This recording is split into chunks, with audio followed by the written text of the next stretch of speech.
Apa hukumnya orang yang membatalkan puasa dengan sengaja? Tentunya maksudnya di bulan Ramadan ini ya.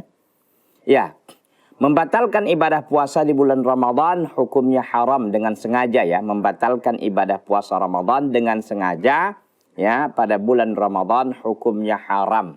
Kenapa? Karena memang berpuasa di bulan Ramadan itu wajib bagi setiap muslim dan muslimah yang telah memenuhi syarat-syarat untuk melakukan ibadah puasa. Kita katakan syaratnya yang kemarin atau pada pertemuan-pertemuan sebelumnya ya.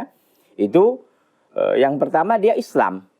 Oke, kemudian dia baligh, kemudian dia berakal, kemudian dia sehat, bukan dia orang yang sakit. Ya, kemudian dia suci, artinya tidak dalam keadaan nifas atau haid itu bagi wanita. Ya, kemudian juga tidak dalam keadaan bersafar atau tidak dalam keadaan bepergian.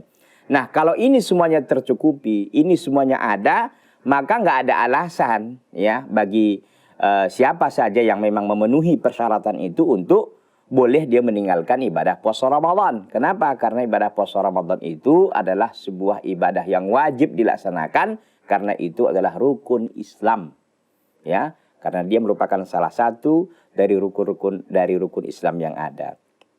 Maka hukumnya haram, ya tentu kewajiban dia nanti untuk menggantinya juga di hari yang lain ya. Walaupun memang dia membatalkan dengan sengaja, tetap saja dia wajib mengqadha atau menggantinya fi yaumin akhar atau di hari yang lain, maksudnya di luar Ramadan. Dalam ayat dikatakan fa'iddatum min ayyamin ukhar, maka digantikan pada hari-hari yang lain. Jadi hukumnya haram, dosa besar ya.